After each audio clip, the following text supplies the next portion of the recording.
Um virtuoso lobisomem. Essa é a história de uma família muito trabalhadora e muito próspera, mas de muitas disputas, todas elas movidas por inveja, ganância e desentendimentos. 7 irmãos que receberam boa educação, seu pedaço de terra como herança, com os pais ainda em vida, toda a instrução e suporte necessários para serem vitoriosos. A família era o seu Dionísio, sua esposa Susana, e seus 7 filhos: Dário, Dagomar, Damásio, Darcy, Darlan, Dalton e Brian. Era uma escadinha, sendo que Dário, o mais velho, tinha 32 anos e Brian o caçula, estava completando 18 anos. Desde o casamento de Dário e Dagomar, os 2 filhos mais velhos, começou uma pressão desnecessária por ambos, para que os pais dividissem as terras em partes iguais entre os filhos. Seu Dionísio tinha 70 hectares de terra e 7 filhos, mas como o caçula era muito mais novo, ele dividiu as terras em 7 partes. A 7ª parte era dele, da sua esposa Susana e de Brian o mais novo, era onde tinha a casa da fazenda, os celeiros, os estábulos e o maquinário. Seu Dionísio entendeu que o caçula deveria ficar com a sua parte, com as benfeitorias, máquinas e equipamentos, pois ele não teria sua própria terra, enquanto ele e Dona Susana vivessem. Na parte mais alta e menos produtiva, estava a casa da fazenda e era lá que nascia o rio que cortava os 70 hectares da família. As terras mais produtivas eram as mais baixas e menos acidentadas, as que foram cedidas para os irmãos mais velhos. Cada filho tinha 10 hectares de terra, nelas, seu próprio cultivo e criação de animais, eram todos muito prósperos. Todos utilizavam o rio para irrigação, sobrava água para todos eles, mesmo em tempos de pouca chuva. Aconteceu que Brian, o filho caçula, cresceu aprendendo com cada irmão e principalmente com seu Dionísio. Muito novo, ele já mostrava uma habilidade fora do comum para negociar com compradores e fornecedores e também tinha um faro apurado para novas oportunidades. Essa habilidade extraordinária de Brian foi despertando a inveja nos irmãos, que aos poucos, começaram a se sentir incomodados com o sucesso do rapaz. A porção de terra do seu Dionísio era a mais alta e a menos produtiva. Brian viu a oportunidade de cavar açudes e instalar tanques auxiliares para a piscicultura e ranicultura, o que tornou a parte deles muito mais rentável do que as dos outros irmãos. Rapidamente os irmãos encontraram um pretexto para incomodar o caçula, diziam que a água que ele utilizava para as 2 culturas era em demasia, e que futuramente, isso podia prejudicar a irrigação das terras deles. Era a teoria do achismo infundada, isso começou a rachar a família, fazendo que o casal se afastasse dos demais filhos.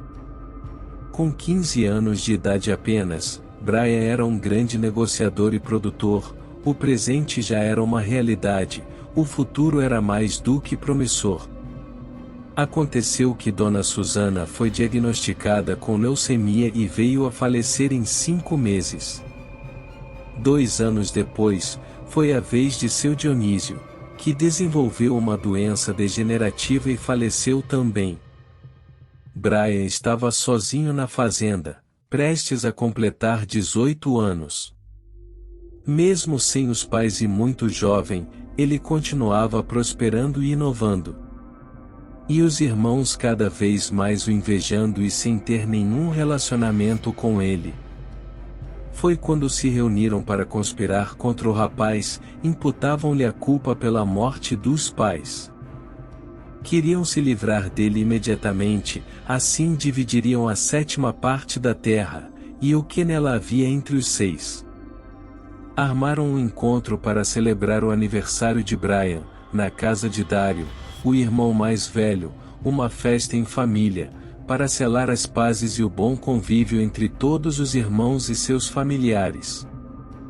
Brian, um menino de coração bom, não viu malícia e foi sem hesitar, pois de fato, queria um bom convívio com seus irmãos, isso era um desejo dos seus pais também em vida.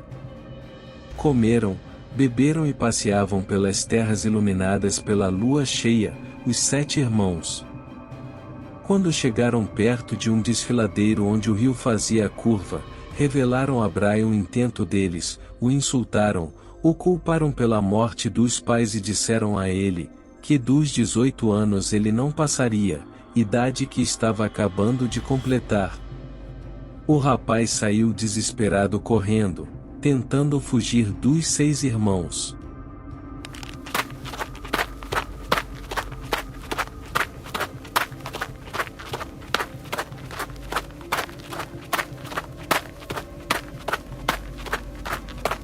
O que nem ele, e muito menos os seus 6 irmãos sabiam, é que Brian era um lobisomem que nunca havia se transformado.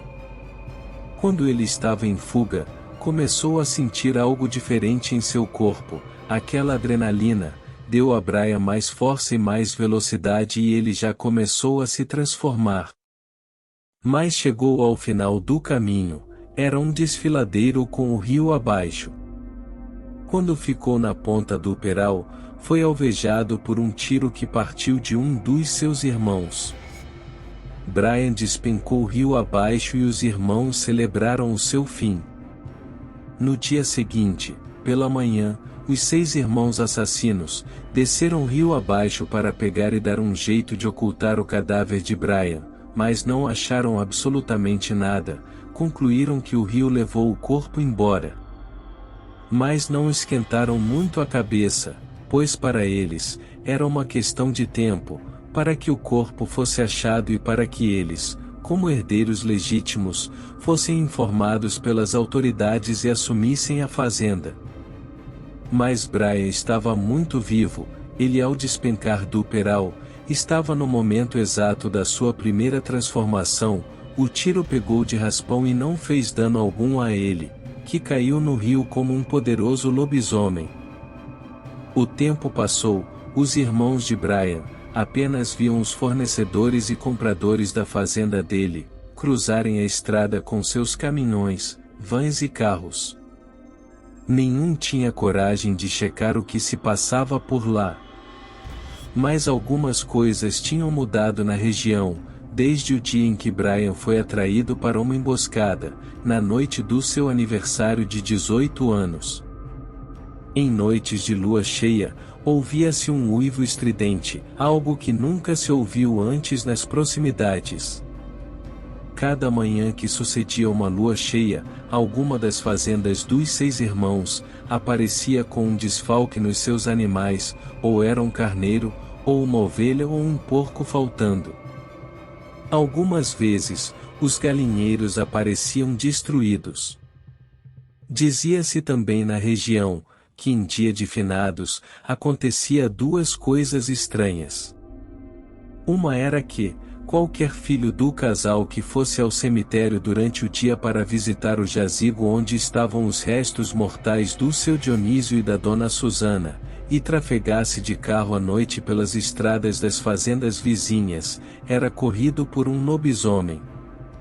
E outra, é que no jazigo do casal, durante a noite, sempre era visto um enorme lobisomem, que parava ali por alguns instantes, e uivava como que, lamentando a falta deles. Diziam também que o nome Brian, o único entre os nomes dos irmãos que não começa com as letras D e A, foi uma escolha dos pais, e significa virtuoso, algo que já profetizavam ao rapaz desde o berço. Conta-se que isso ocorreu no norte de Goiás em 1985, hoje terras pertencentes ao estado do Tocantins. Sou Perivaldo, filho de um dos capatazes que trabalhou na fazenda de Brian, e esse é o meu relato sobre lobisomens.